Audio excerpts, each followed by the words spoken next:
moi, ce que j'ai souligné et j'ai salué dans mon intervention, c'est que si le MEDEF,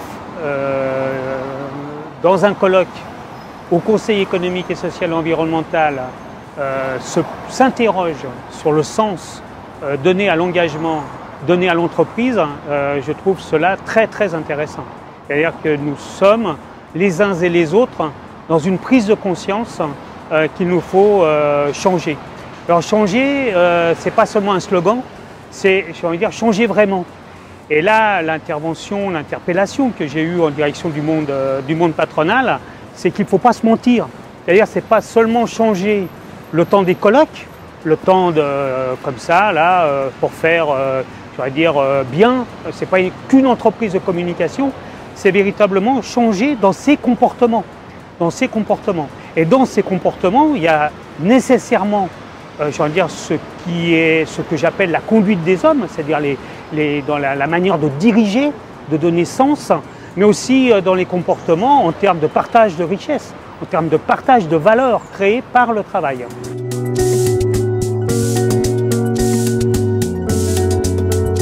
On a l'habitude dans notre jargon de parler de pouvoir et de capacité d'agir.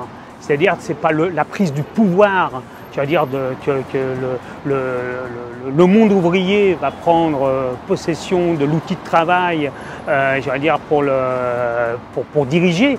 Non, le pouvoir d'agir, c'est redonner au singulier sa capacité de travail, c'est-à-dire sa capacité à pouvoir être dans un retour à construire une œuvre. Et ce débat, il est intéressant qu'une partie du patronat s'en empare.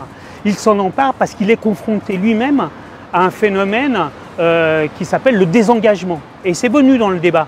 C'est-à-dire qu'on a une partie du monde du travail qui ne sait plus pourquoi il travaille.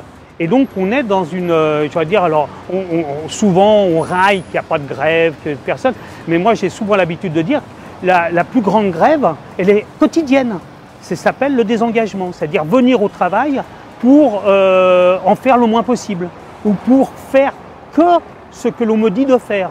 Et nous savons tous que le travail, c'est se dépasser, c'est s'engager, c'est transgresser ce qui nous est dit de faire. C'est cela travailler, c'est jamais faire ce que l'on nous a dit de faire. Et donc dans cet esprit-là, je pense que si le monde patronal, il est contraint, il est dans une contrainte. C'est pourquoi il y a ce colloque aussi.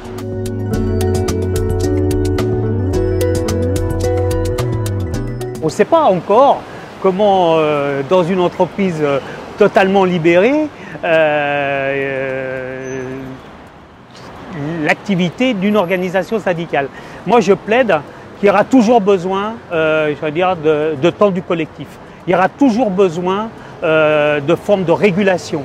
Donc, le syndicalisme est par nature un élément qui peut permettre, je veux dire, d'asseoir cette créativité, de porter à l'œuvre le débat.